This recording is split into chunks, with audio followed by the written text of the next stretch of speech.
24 अगस्त 2024 को गंजियावाली कला में एक चर्च एक अफसोसनाक वाक़या का मकाम बना, जिसमें चोरों ने एक मुकामी रहायशी पर हमला किया और कई कीमती सामान चोरी कर लिया।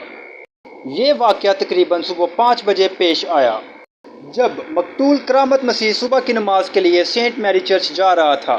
चर्च पहुंचने पर इसने 2 आदमियों को देखा, जिनकी शनाख्त बिलाल वल्द मुकद्दर और रहमान वल्द खलील, दोनों गंजियावाली कला के रहायशी थे।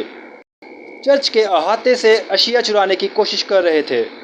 जब मुतासरा ने मुदाखलत करने की कोशिश की तो मुलजिमान ने इस पर तशद्दुद किया, जिससे वो गिर गया, जिसके बाद चोर चर्च के अतिया खाने से 6000 रुपये, क्लीन, मुकद्दस मुजस्मे और कुर्सियां लेकर फरार हो गए।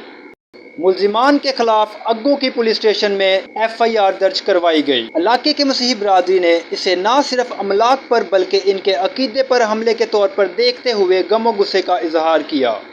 उन्होंने वाक़े को अपने मुकद्दस मकाम की संगीन खिलाफ वर्जी करार दिया। मुलजिमान फ़िलहाल पुलिस की तहवील में हैं और मज़ीद तफ्तीश के लिए इन्हें 3 रोज़ा रिमांड पर दे दिया गया है। हकाम ने कम्युनिटी को यकीन दिलाया कि तहकीकात जारी रहने पर इंसाफ फराहम किया जाएगा। मालूमात का काबिल एतमाद ज़रिया CRC। जुड़े रहें CRC के साथ।